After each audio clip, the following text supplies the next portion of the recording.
The Lord. आप सबको जय मसीह की। परमेश्वर का धन्यवाद देता हूँ आज की सुबह दिखाने के लिए। एक और सुबह परमेश्वर ने हम सबको दिखाई है। हम परमेश्वर को कोटि कोटि धन्यवाद दें। एक नया संदेश लेकर मैं आपका दोस्त पास्टर राजमसी आपके सम्मुख उपस्थित हूँ और आज हम जानेंगे एक ऐसे प्रेम के बारे में जिसने लगभग सभी घरों में दैत्याकार रूप ले रखा है। ऐसा वो एक ऐसा दानव है जो ऐसा काबिज हो जाता है लोगों के ऊपर कि उनको कुछ भी सुधि नहीं रहती। ऐसा प्रेम आज हम 4 प्रकार के प्रेम के विषय में बात करेंगे जो बाइबल में बताए जाते हैं। Praise the Lord. तो ज़रूर सुनिए इस वचन को। मैं कोशिश करूंगा थोड़े से थोड़े शब्दों में ज़्यादा बात करने की, और मैं आपसे गुजारिश करता हूं कि इस वचन को सुनिए और शेयर भी कीजिए। मेरा एक और चैनल है जिसका नाम है ट्रू पल्स। उसमें आज सवाल है कि कलीसिया का अर्थ क्या है। कलीसिया नए नियम का शब्द है, इसका अर्थ क्या है? तो डिस्क्रिप्शन में जाइए, क्लिक कीजिए और जान लीजिए कलीसिया का अर्थ क्या है। मेरे साथ मेरी मुहिम में शामिल हो जाइए। जिद है सच को फैलाने की। Praise the Lord. एक छोटी सी प्रार्थना करके आज के वचन को शुरू करूंगा। जीवित और महान दयालु पिता परमेश्वर, मैं तेरा धन्यवाद देता हूँ प्रभु जी आज की सुबह दिखाने के लिए। आज के वचन को शेयर करने प्रभु मेरी मदद सहायता कर। मेरे होठों को, मेरे दिल दिमाग को छूकर ब्लेस कर। मेरी आत्मा, मेरा शरीर तेरे ही कब्जे में रहे, ताकि बोलने वाला मनुष्य नहीं बल्कि तेरा आत्मा हो। प्रभु जी जितने भी लोग इस वचन को देख रहे हैं, सुन रहे हैं, सबको समझ बुद्धि ज्ञान दे प्रभु जी। हर एक की समझ को, बुद्धि को खोल प्रभु, ताकि आज की इन भेद की बातों को समझ सकें। प्रभु जी जितने भी लोग इस वचन को देख रहे हैं, सुन रहे हैं, सब पर मैं तेरी आशीष बोलता हूँ। हर एक की रोग, बीमारी, चिंता, परेशानियां, दुख, कलेश, प्रभु जी बेरोजगारी, प्रभु जी बांझपन और प्रभु जी कर्जे अपने सामर्थ्य नाम के द्वारा दूर कर। धन्यवाद देता हूँ प्रभु, तूने मेरी प्रार्थना को सुन लिया। प्रभु यीशु मसीह के नाम से मांगता हूँ, आमीन। Praise the Lord. तो परमेश्वर का धन्यवाद देते हैं आज की सुबह के लिए कि एक और दिन परमेश्वर ने हम सबको दिखाया है। आज का जो संदेश है वो है कि जैसे कि मैंने शुरू में आपको बताया कि फिलिया एक प्रेम है। फिलिया जो शब्द है वो यूनानी शब्द है। 4 प्रकार के यूनानी शब्द हैं, अगापे, इरोज, स्टोरजे और फिलिया। ये 4 प्रकार के प्रेम हम संसार में देख सकते हैं, वो पाए जाते हैं। लेकिन परमेश्वर कौन सा प्रेम हमसे चाहता है? जब हम गलातियों 5 अध्याय में पढ़ते हैं, 9 प्रकार के फल जो बताए गए हैं, उसमें सबसे पहले प्रेम का नाम आता है कि आत्मा का फल प्रेम है। तो ये कौन सा प्रेम है जो परमेश्वर चाहता है? आइए एक वचन देखेंगे, उसके बाद आगे चलेंगे हम। ये वचन है रोमियो की पत्री 5 अध्याय और उसका 5 ही पद। यहाँ पर इस प्रकार से लिखा है, और आशा से लज्जा नहीं होती, क्योंकि पवित्र आत्मा जो हमें दिया गया है उसके द्वारा परमेश्वर का प्रेम हमारे मन में डाला गया है। परमेश्वर का प्रेम हमारे मन में डाला गया है, ना कि कोई और सा। इस वचन को दोबारा एक बार और पढ़ेंगे। पहले हम जान लेते हैं वो कौन से प्रेम है जो परमेश्वर से हटकर है। सबसे पहला प्रेम कौन सा है? अगापे प्रेम। अगापे ये है परमेश्वर का प्रेम जो निस्वार्थ प्रेम है। कोई कंडीशन नहीं, कोई शर्त नहीं, सिर्फ प्रेम है। और उसकी परिभाषा क्या है कि परमेश्वर ने जगत से ऐसा प्रेम रखा कि उसने अपना इकलौता पुत्र दे दिया, ताकि जो कोई उसके ऊपर विश्वास करे वो नाश ना हो परंतु अनंत जीवन पाए। परमेश्वर ने इतना बड़ा प्रेम हमसे रखा, इतना प्रेम हमसे रखा, निस्वार्थ प्रेम, कोई शर्त नहीं, कोई कंडीशन नहीं। हमने कौन से परमेश्वर को कोई चेक लिख कर दे दिया था कि हमें प्रभु यीशु मसीह दे दो? हमने कौन से कोई शर्त रख दी थी कि अगर ऐसा करोगे, अगर यीशु मसीह को भेजोगे तब हम ऐसा करेंगे? हमने ऐसा कुछ भी नहीं किया। ये तो परमेश्वर का प्रेम था कि उसने हमारे लिए अपने इकलौते पुत्र को दे दिया। बहुत बड़ा बलिदान है ये। और यीशु मसीह क्या कहते हैं? यूहन्ना 15 के 13 पद में कहते हैं कि इससे बड़ा प्रेम किसी का नहीं कि कोई अपने मित्रों के लिए प्राण दे दे। ये बात सच है। कोई भी किसी के लिए प्राण नहीं देता, भाग खड़े होते हैं सब। समय आने पर सब भाग खड़े होते हैं, लेकिन प्रभु यीशु मसीह खड़े रहे, बाकी सब भाग गए। Praise the Lord. तो हम देखते हैं ये प्रेम जो है, जो पवित्र आत्मा के द्वारा हमारे मनों में डाला गया, वो अगापे प्रेम है। दूसरा प्रेम जो है वो है इरोज। दूसरा प्रेम है इरोज। ये है पति पत्नी का प्रेम। ये स्वार्थी प्रेम है, ये स्थिर प्रेम नहीं है। पत्नी किसी और के साथ संबंध बना सकती है, पति किसी और के साथ संबंध बना सकता है, बनाते हैं। आज्ञा नहीं है ऐसा करने की, लेकिन ऐसा करते हैं लोग। विश्वासघात इसे कहा जाता है पति की शादी है, पति पत्नी है दोनों, लेकिन पति का संबंध किसी और स्त्री से होता है, पत्नी का संबंध किसी और पुरुष से होता है, तो ये जो है ये है इरोज, इसे कहते हैं इरोज। यूनानी भाषा में इस प्रेम को कहा जाता है इरोज, जो स्वार्थी प्रेम है, इसमें स्थिरता नहीं है, ये अडिग प्रेम नहीं है। अडिग प्रेम तो परमेश्वर का प्रेम है जो अगापे प्रेम है। फिर हम देखते हैं तीसरा प्रेम जो है वो है स्टोरजे, और ये स्टोरजे जो है ये यूनानी शब्द है, इसका अर्थ है माता पिता और बच्चों का प्रेम। माता पिता जो बच्चों से करते हैं और बच्चे जो माता पिता से करते हैं, लेकिन ये भी स्वार्थी प्रेम है, ये भी डिग जाने वाला, ये अडिग प्रेम नहीं है, ये स्थिर प्रेम नहीं है, ये भी ख़त्म हो सकता है। कैसे? क्योंकि बहुत से घरों में लड़ाई झगड़े क्यों होते हैं? ज़मीन जायदाद के चक्कर में। ज़मीन जायदाद और भी बहुत सारी समस्याएं होती हैं, जिसकी वजह से क्या करते हैं बच्चे, माता पिता के साथ गलत व्यवहार करते हैं, मर्डर तक कर देते हैं, और नहीं तो उन्हें ओल्ड एज होम में डाल देते हैं। तो ये प्रेम भी स्थिर प्रेम नहीं है। और ये प्रेम कैसा प्रेम है? ये माता पिता और बच्चों का प्रेम है। माता पिता भी बच्चों के साथ सही व्यवहार कई बार नहीं करते और उन्हें घर से निकाल देते हैं, उनके साथ गलत व्यवहार करते हैं, सौतेला व्यवहार करते हैं, ऐसे कहा जाए तो गलत ना होगा। तो ये है तीसरा प्रेम जिसे स्टोरजे कहा जाता है। लेकिन जो चौथा प्रेम है जिसके विषय में आज आपसे मैं बात करना चाहता हूँ वो है फिलिया। फिलिया इसे कहते हैं आकर्षण का प्रेम। आकर्षण का प्रेम, किसी के साथ भी अपने आप को जोड़ लेना। देखिए, प्रेम जो है वो पवित्र है, प्रेम कभी भी अपवित्र नहीं होता। अगर हम पहला कुरिन्थियों 13 अध्याय पूरा पढ़ें तो उसमें लिखा है कि यदि मैं स्वर्गदूतों की बोलियां बोलूं और प्रेम ना रखूं तो मैं ठनठनाता पीतल और झंझनाती हुई झांझ। पूरा हम पढ़ सकते हैं वहाँ पर। आइए देखते हैं वहाँ पर लिखा क्या है। पहला कुरिन्थियों 13 अध्याय पहली आयत से मैं पढ़ूंगा। यहाँ पर इस प्रकार से लिखा है, यदि मैं मनुष्यों और स्वर्गदूतों की बोलियां बोलूं और प्रेम न रखूं तो मैं ठनठनाता हुआ पीतल और झंझनाती हुई झांझ हूं। कौन सा प्रेम? ना तो इरोज, ना स्टोरजे, ना फिलिया, अगापे प्रेम। ये ऐसे पढ़ सकते हैं इसको हम, यदि मैं मनुष्य और स्वर्गदूतों की बोलियां बोलूं और अगापे प्रेम ना रखूं तो मैं ठनठनाता हुआ पीतल और झंझनाती हुई झांझ हूं। निस्वार्थ प्रेम रखें परमेश्वर के साथ, निस्वार्थ प्रेम रखें अपने माता पिता के साथ, अपने बच्चों के साथ, अपने रिश्तेदारों के साथ, अपने पड़ोसी के साथ, क्योंकि यीशु मसीह की आज्ञा है कि अपने समान अपने पड़ोसी से प्रेम रखना। Praise the Lord.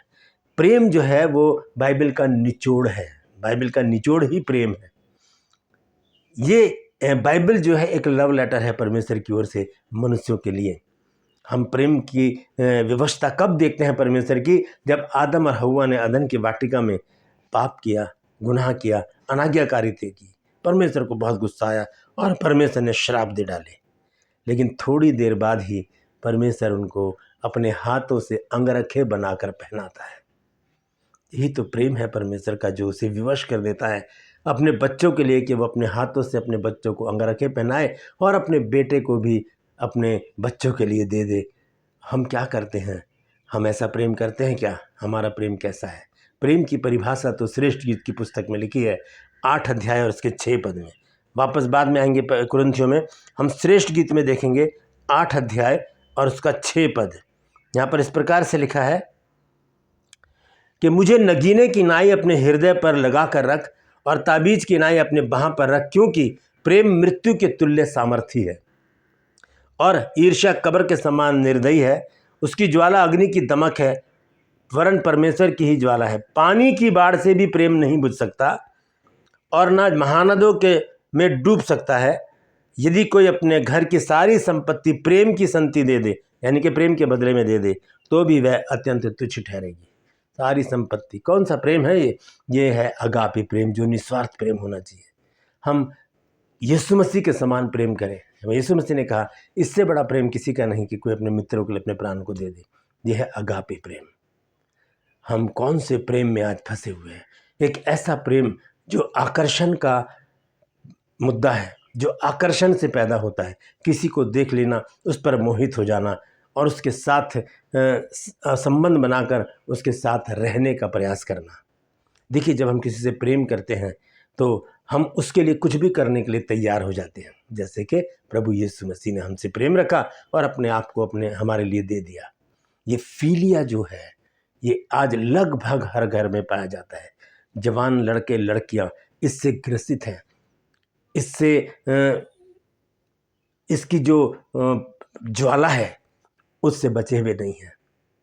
फिलिया ये आकर्षण का प्रेम है, किसी से भी हो सकता है, किसी से भी ये हो सकता है, लेकिन ये गलत है। परमेश्वर की दृष्टि में ये प्रेम जो है ये गलत है, क्योंकि हम देखते हैं न्यायियों की पुस्तक में जब हम सिमसोन की कहानी को पढ़ते हैं तो उसके बालों में परमेश्वर ने इतनी सामर्थ्य दी थी कि परमेश्वर ने उसको इतना बल दिया था कि वो बहुत ही शक्तिशाली था, उसके बालों में बहुत ताकत थी और पलिस्ती जब उससे लड़ते थे तो वो परास्त होकर चले जाते। तब पलिस्तियों ने एक स्त्री को भेजा और उस स्त्री का नाम था दलाइला। उस स्त्री ने आकर उसको अपने मुंहपास में फंसाया, अपने जाल में फंसाया, अपने झूठे प्रेम में, आकर्षण के प्रेम में फंसा लिया और वो उसके ऊपर मोहित हो गया और उससे विवाह कर बैठा। उसके बाद उस स्त्री ने बड़ी चालाकी के साथ उसके सामर्थ्य को जान लिया, कस्में खिला खिला कर उससे कहा कि बता कि तेरे पास ये सामर्थ्य कहाँ से आई।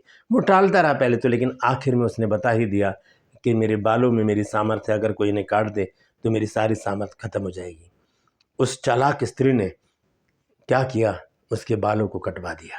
उसके बाद हम सब जानते हैं, पढ़ सकते हैं सिमसोन की कहानी न्यायियों की पुस्तक 13, 14, 15 अध्याय में। तो इस कहानी का अर्थ यह है कि परमेश्वर आकर्षण के प्रेम को महत्व नहीं देता। इसमें धोखा है, इसमें छल है, इसमें कपट है, इसमें विश्वासघात है, इसमें स्थिरता नहीं है, इसमें अडिगता नहीं है, इसमें विश्वास नहीं है। कोई भी कभी भी किसी को धोखा दे सकता है। बहुत से लोग इसमें अपने जीवन को भी समाप्त कर लेते हैं, जो परमेश्वर की दृष्टि में और कानून की और समाज की दृष्टि में भी गलत है। तो ये जो है फिलिया का जो दानव है, इससे बचने के लिए ज़रूरी है कि हम अपने बच्चों को अच्छी शिक्षा दें, अपने बच्चों को अच्छी शिक्षा दें। ये जो फिलिया है ये किसी से भी हो सकता है। हम देखते हैं दाऊद के बारे में। दाऊद राजा है, वो सोचता है कि मैं राजा हूँ, मैं सब कुछ कर सकता हूँ। वो मोहित हो जाता है एक स्त्री के ऊपर जो किसी और की पत्नी थी, उरिया की पत्नी, हित्ती उरिया की पत्नी बत्शेबा। उसके ऊपर वो आकर्षित हो गया। ये आकर्षण का प्रेम उसके अंदर जाग गया और उसने उसके साथ व्यभिचार किया। परमेश्वर बहुत क्रोधित हुआ और उसे नातान नबी के द्वारा उसको बताया कि तूने कितनी बड़ी गलती की है। तब दाऊद ने पश्चाताप किया, परमेश्वर ने तब उसको माफ़ कर दिया। Praise the Lord. तो हम ऐसे आकर्षण में ना फंसे, अपने बच्चों को सतर्क करें, अपने बच्चों को अच्छी शिक्षा दें। आइए वापस चलते हैं पहला कुरिन्थियों 13 अध्याय और उसके आगे पढ़ेंगे हम। दूसरे पद में लिखा, और यदि मैं भविष्यवाणी कर सकूं और सब भेदों को और सब प्रकार के ज्ञान को समझूं और मुझे ये यहाँ तक पूरा विश्वास हो कि मैं पहाड़ों को हटा दूं, परंतु अगापे प्रेम ना रखूं तो मैं कुछ भी नहीं। ना तो स्टोरजे, ना इरोज, ना फिलिया, सिर्फ अगापे प्रेम मेरे और आपके अंदर पाया जाए, जो निस्वार्थ प्रेम है। परमेश्वर के लिए कुछ भी कर गुजरना, अपने पड़ोसी के लिए, अपने विश्वासी भाइयों के लिए कुछ भी कर गुजरना, उसमें कोई भी शक नहीं, उसमें कोई भी संदेह नहीं, कोई भी विश्वासघात नहीं, कोई भी गंदी बात नहीं, व्यभिचार नहीं, सिर्फ समर्पण, सिर्फ बलिदान। Praise the Lord. आइए देखेंगे आगे क्या लिखा है 4 आयत में। प्रेम धीरजवंत है। अगापे प्रेम धीरजवंत होगा। अगर आपके अंदर अगापे प्रेम है तो आप धीरजवंत बने रहेंगे। वहाँ लिखा है कि अगापे प्रेम जो है वो कृपाल है, कृपा करते रहेंगे। अगापे प्रेम डहा नहीं करता, अगापे प्रेम अपनी बड़ाई नहीं करता और अगापे प्रेम फूलता नहीं, यानी कि घमंड नहीं करता। अगापे प्रेम अनरीति नहीं चलता, वह अपनी भलाई नहीं चाहता। अगापे प्रेम अपनी भलाई नहीं चाहता, जैसे यीशु मसीह ने नहीं चाही। और लिखा है कि अगापे प्रेम झुंझलाता नहीं, अगापे प्रेम बुरा नहीं मानता। और आगे लिखा है कि कुकर्म से आनंदित नहीं होता। फिलिया होता है, फिलिया में कुकर्म है, उसमें विश्वासघात है, लेकिन अगापे प्रेम कुकर्म से आनंदित नहीं होता। वह सब बातों को सह लेता है, सब बातों की प्रतीति करता है, सब बातों की आशा रखता है और सब बातों में धीरज धरता है। 9-8 आयत में लिखा है, अगापे प्रेम कभी टलता नहीं, भविष्यवाणियाँ हों तो समाप्त हो जाएंगी, भाषाएं हो तो जाती रहेंगी, ज्ञान हो तो मिट जाएगा। और हम आखिर में पढ़ते हैं 13 आयत में, पर अब विश्वास, आशा और प्रेम, विश्वास, आशा और प्रेम, यानी कि अब विश्वास, आशा और अगापे प्रेम, ये तीनों स्थायी हैं, पर इनमें सबसे बड़ा प्रेम है। क्यों है सबसे बड़ा प्रेम? क्योंकि जब हम पढ़ते हैं पहला यूहन्ना 4 अध्याय और उसके 8 पद में, तो देखिए यूहन्ना ने कितनी बड़ी बात वहाँ पर लिखी है। वो कहता है कि जो प्रेम नहीं रखता वो परमेश्वर को नहीं जानता, क्योंकि परमेश्वर प्रेम है। प्रेम परमेश्वर में नहीं है, परमेश्वर खुद प्रेम है। और वो कौन सा प्रेम है? अगापे प्रेम। न इरोज, न स्टोरजे, न फिलिया, ये सब तीनों के तीनों प्रेम स्वार्थी हैं। एक ही प्रेम है स्थिर, एक ही प्रेम है निस्वार्थ, हुआ है अगापे। हम अपनों से, अपने दोस्तों से, अपने रिश्तेदारों से, अपने अजीज़ों से, अपने विश्वासियों से, अपने चर्च के लोगों से, अपने पास्टर से, अपने परमेश्वर से अगापे प्रेम रखें। अपने घर की चौकसी करें, अपने बच्चों पर निगरानी रखें कि वो फिलिया में ना फंस जाएं, नहीं तो धोखा खाया जाएगा, बहुत गलत संगति में चले जाएंगे और शैतान उनको अपनी डुगडुगी पर नचाएगा। फिलिया से बचें, इरोज से बचें और स्टोरजे से बचें। सिर्फ और सिर्फ अगापे प्रेम अपने अंदर रखें। मैंने कहा था कि आखिर में उस आयत को हम फिर से पढ़ेंगे, और वो आयत है रोमियो 5 अध्याय और उसका 5 पद। यहाँ लिखा है, आशा में लज्जत नहीं होती, क्योंकि पवित्र आत्मा जो हमें दिया गया है उसके द्वारा परमेश्वर का प्रेम हमारे मन में डाला गया है। परमेश्वर का प्रेम कौन सा है? ना फिलिया, ना एरोज, ना स्टोरजे, अगापे प्रेम हमारे अंदर डाला गया है। तो फिर कहाँ से हमारे पास ये स्वार्थी प्रेम आ गया कि हम प्यार करें किसी से, प्रेम करें किसी से और उसे धोखा दे दें? नहीं, हम परमेश्वर से प्रेम रखें, क्योंकि परमेश्वर प्रेम है। हम अपनों से प्रेम रखें, निस्वार्थ प्रेम रखें, कोई लालच नहीं, कोई व्यभिचार नहीं, कोई गंदगी नहीं, कोई कुकर्म नहीं, सिर्फ और सिर्फ पवित्रता। पवित्र प्रेम ही परमेश्वर को ग्रहण योग्य है। परमेश्वर इन वचनों के द्वारा हम सबको आशीष दे। अगर ये कुछ बात आपके समझ में आई है तो इसको ज़रूर शेयर कीजिएगा और इस वचन को आगे बढ़ाइए, ताकि और भी लोग इन बातों को जान सकें। यदि अभी तक आपने मेरे इस चैनल को सब्सक्राइब नहीं किया तो अभी सब्सक्राइब कर लीजिए, बेल आइकन को दबाइए ताकि नोटिफिकेशन आपके पास पहुंचे और नया वीडियो बिना व्यवधान के आपके पास पहुंच जाए। मेरे वीडियोज़ को लाइक कीजिए, शेयर कीजिए और कॉमेंट सेक्शन में आकर मुझसे ज़रूर बातचीत कीजिए। Praise the Lord. मेरा एक और चैनल है जिसका नाम है ट्रू पल्स, यानी कि बाइबल के सच्चे मोती। उसमें आज का सवाल है कि कलीसिया का अर्थ क्या है। तो डिस्क्रिप्शन में जाइए, क्लिक कीजिए लिंक को और जान लीजिए 15 सेकंड में कि कलीसिया का अर्थ क्या है। मेरे साथ मेरी मुहिम में शामिल हो जाइए। जिद है सच को फैलाने की। Praise the Lord. आज के लिए बस इतना ही, फिर मिलूंगा एक नए संदेश के साथ, एक नया वीडियो लेकर। तब तक के लिए मुझे इजाज़त दीजिए, लेकिन अपना और अपनों का ख्याल रखिए और अगापे प्रेम में बने रहिए। Praise the Lord.